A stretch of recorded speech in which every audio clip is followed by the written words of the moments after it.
In a critical evidentiary ruling that nearly derailed the entire prosecution, U.S. District Judge Arun Subramanian instructed the jury to disregard testimony about the destruction of fingerprint cards from a 1999 arrest, after the defense moved for a mistrial.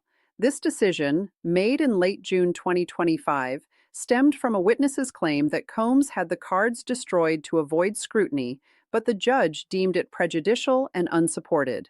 Defense attorneys argued the testimony violated Combs's rights and could bias the jury against him, highlighting the high stakes of admitting decades-old allegations in a case built on patterns of behavior. Prosecutors countered that it showed a history of evading accountability, but Subramanian overruled the mistrial motion while issuing the curative instruction. This moment underscored the prosecution's risky reliance on circumstantial evidence of a long-running enterprise, a theory that ultimately faltered on the most serious charges but secured convictions on lesser counts. As we'll examine, it also fuels ongoing appeals, where Combs challenges such rulings as constitutional errors. The charges against Sean Combs, known professionally as Diddy, arose from a federal investigation launched in 2024, culminating in his arrest on September 16, 2024. Prosecutors alleged a pattern of abuse spanning over a decade, centered on Combs's use of his entertainment empire to coerce individuals into sexual acts. The case focused on 3 women, including singer Cassie Ventura, and involved claims of physical violence, drugging, and forced participation in recorded sexual encounters dubbed freak-offs. Combs was indicted on 1 count of racketeering conspiracy, 1 count of sex trafficking by force, fraud, or coercion, and 3 counts of transportation to engage in prostitution. 2 additional counts, 1 for arson and 1 for attempted kidnapping, were dropped in June 2025, along with a 3rd prostitution count, narrowing the trial to 5 charges. The trial commenced on May 5, 2025, in the United States District Court for the Southern District of New York, presided over by Judge Subramanian. It lasted approximately 8 weeks, featuring testimony from over 20 witnesses for the prosecution and none for the defense, alongside dozens of exhibits. Jury selection involved screening for bias given Combs's celebrity status, resulting in a diverse panel of 12 jurors and 6 alternates. Opening statements framed the narratives.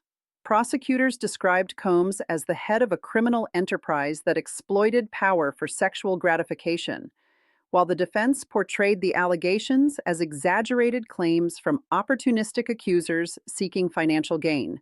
Under federal law, specifically Title 18, United States Code, Section 1591 for sex trafficking, prosecutors were required to prove 3 key elements beyond a reasonable doubt. First, that Combs knowingly recruited, enticed, harbored, transported, or obtained individuals for commercial sex acts. Second, that he did so through force, threats, fraud, or coercion.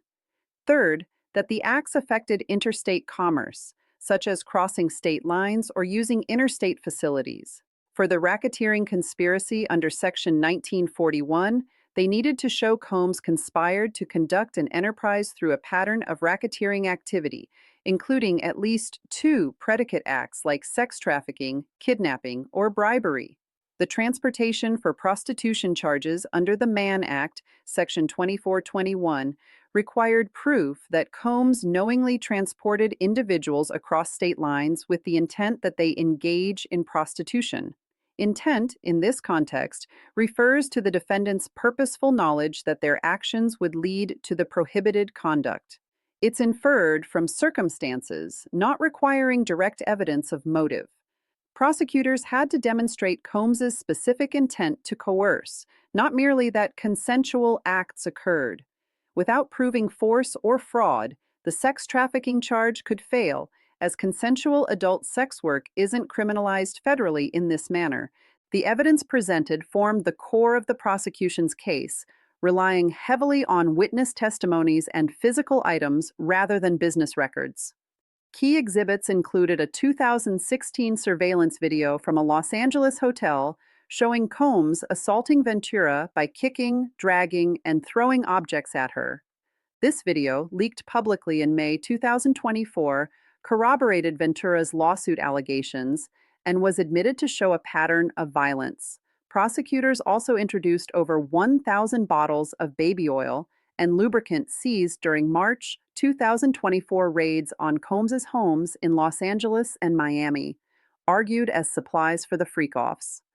Narcotics like ketamine, ecstasy, and GHB were presented as tools to impair victims' consent. Electronic devices from the raids contained text messages, emails, and videos allegedly depicting coerced acts.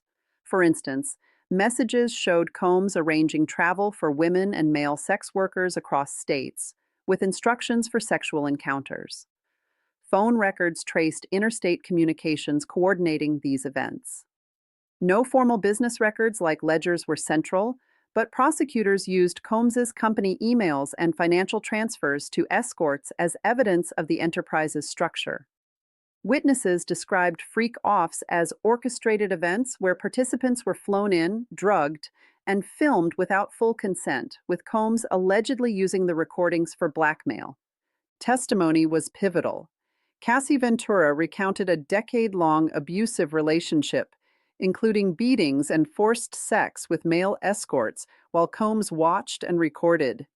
Another ex-girlfriend, referred to as Jane Doe, testified to similar coercion, including being transported from Detroit to New York for encounters lasting days. A male sex worker described being hired for freak-offs involving drugs and non-consensual acts. Rapper Kid Cudi testified about Combs allegedly firebombing his car in 2011 after learning of Cudi's relationship with Ventura. A former assistant, Mia, detailed hiding from Combs's rages and witnessing assaults. A makeup artist corroborated covering Ventura's bruises. These accounts, drawn from trial transcripts, illustrated direct involvement, with prosecutors methodically linking them to the charges. The sex trafficking and racketeering charges carried felony status, with potential life sentences if convicted. The transportation counts were also felonies, each punishable by up to 10 years. The racketeering theory elevated the case, treating Combs's Bad Boy Entertainment and associated entities as a criminal enterprise. This was legally risky because RICO, originally for organized crime, requires proving a structured pattern beyond isolated acts. Prosecutors argued the enterprise involved employees aiding in threats, kidnappings, and assaults to maintain control. Critics noted the novelty in applying RICO to celebrity abuse cases, raising concerns about overreach similar to debates in other high-profile prosecutions. If the jury rejected the enterprise element, the top charges could collapse, as they did. Defense motions to dismiss highlighted this, arguing the acts were personal, not business-related, and that federal law preempted state-level interpretations of coercion. Jury instructions shaped the deliberations crucially. On June 30, 2025, Judge Subramanian provided a detailed charge lasting several hours based on federal pattern instructions adapted to the evidence. He defined key terms: coercion as threats of harm or abuse of process, interstate commerce broadly, including phone calls or travel, enterprise as a group with a common purpose. For intent to defraud or coerce, he explained it could be inferred from patterns, but jurors must find specific knowledge. Critically, on the racketeering count, instructions required unanimity on the conspiracy, but allowed flexibility on which predicate acts, like 2 instances of trafficking, supported it, drawing from precedents like United States versus Yanodi. The defense objected to instructions on witness credibility, arguing they didn't sufficiently caution against biased accusers with civil suits pending. Subramanian overruled but instructed jurors to disregard the fingerprint testimony, citing irrelevance under Federal Rule of Evidence 403. Written copies aided the 3-day deliberations, ending in the mixed verdict on July 2, 2025. The defense strategy emphasized introducing reasonable doubt through cross-examination rather than a robust counter case. Led by attorneys Mark Agnifilo and Tenny Garagos, the team rested after about 30 minutes on June 24, 2025, calling no witnesses, a tactic to avoid risky testimony, including from Combs himself. They focused on discrediting accusers, cross-examining Ventura on inconsistencies in her timeline, and suggesting her 2023 lawsuit motivated false claims. For Jane Doe, they highlighted affectionate texts post-incidents, arguing consent. Kid Cootie's account was challenged as hearsay lacking direct evidence. The male sex worker was portrayed as a willing participant profiting from the story. In closings, Agnifilo sarcastically dismissed the freak-offs as consensual parties, not crimes, and argued no evidence tied them to a business enterprise. They stressed Combs's presidential distractions. Wait, no, that's wrong. Combs isn't president. They emphasized his music empire as legitimate, not criminal, and urged acquittal if any doubt existed on coercion. This approach leveraged the beyond a reasonable doubt standard, exploiting gaps like lack of contemporaneous reports. Post-verdict, the conviction's vulnerability on appeal is clear.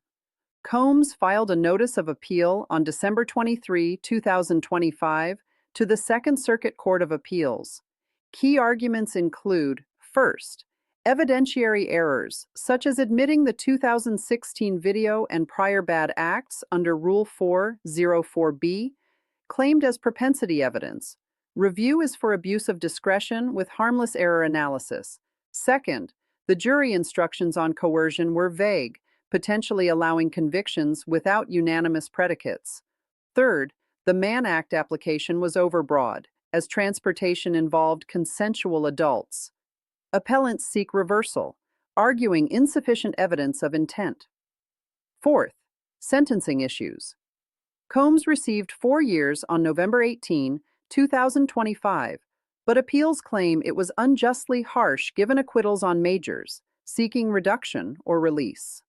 A December 2025 bail motion was denied, citing flight risk. No major state-federal jurisdiction issues arose, as the case was purely federal. However, appeals touch on federalism indirectly, questioning if RICO oversteps into personal conduct typically handled by states. Combs sought removal or dismissal pretrial, arguing selective prosecution, but Subramanian denied.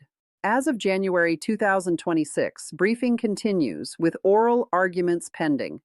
In conclusion, irrespective of public opinions, this case's legal significance persists.